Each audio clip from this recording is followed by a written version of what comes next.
The much anticipated summit between President Trump and President Putin is over. It's done. What do we know? What happened? And where do we go from here? What do we know? The details, they're far and few between. Both sides are saying that they agreed on some things, and both sides are saying they disagreed on some things. The big disagreement, here's your headline: no ceasefire deal in Ukraine. That's exactly the opposite of what President Trump wanted going into this summit. And instead, according to reporting from the New York Times, he's going to give up on that plan altogether, instead hoping that Putin and Zelensky come together and form a deal. And that deal would include Ukraine giving unoccupied territory to Russia, not what President Trump initially wanted. I'd like to see a ceasefire. I wouldn't be thrilled if I didn't get it. Now, what happened at the summit?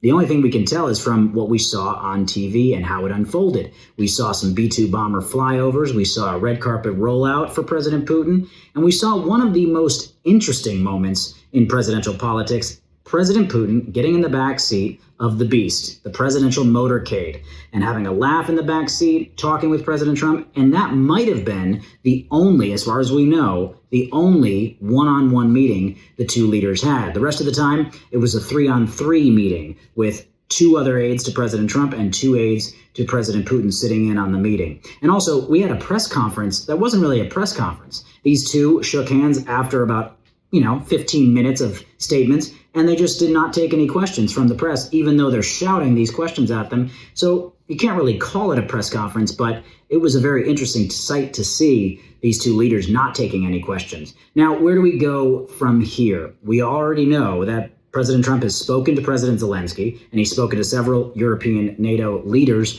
and we know that President Zelensky is coming to Washington on Monday for a meeting with President Trump at the White House. So we will see what happens with that meeting. Stay informed.